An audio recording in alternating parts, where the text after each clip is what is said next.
magandang araw sa inyo lahat guys. Ayan, narito po tayo sa isang part po ng Kasay sapagkat may nag-request po sa akin na puntahan ko po itong lugar na ito kung ano po na naging kalagayan nung pagkabagyo. Ayan, ito na po yung ating pong nadatnan at talaga naman pong hindi pa po siya pwedeng pagliguan sapagkat napakalabo pa po ng tubig at mababakas pa po yung pagbaha po ng ilog po na ito. At mapapansin po natin dito sa pinakang-background po natin itong isang malaking puno na ito na parang awan ko kung ito po guys ay balite sa mga nakakalam dyan at sa mga nakaparito na po. Hindi ko po kasi alam guys kung ito po ay balete. Pinakang puno na yan, pwede siya pumunta dyan and then magdaday po yung mga magdadayon po dito. At bukod pa sa ron, kapag kapunta ka po dito, may space po para po sa lahat po ng mga pumupunta dito sapagkat ito pong ating kinatatayuan parang isang bilog na pwede po siyang pagtambayan po na lahat po ng mga darayo po dito.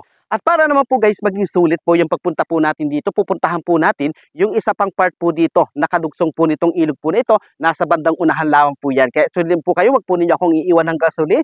Yan, samahan nyo po ako hanggang sa matapos po ang video po na ito. At tulad po guys, ang pinangako ko, nandito po tayo sa kabilang bahagi po nitong liguan po na ito. At dito po sa part po na ito, ito yung inaganong ko na isang malaking puno. Ipapakita ko po sa inyo dyan at papapansin nyo rin pa rin po dito na talaga naman pong napakalabo pa po ng tubig. At asahan nyo po guys, laking ganda naman ito. Oras na po ito ay luminaw, ilang araw lamang po at pwede na po tayo maglangoy po dito at talaga naman pong napakaganda po nito kapag ito po ay naglinaw na.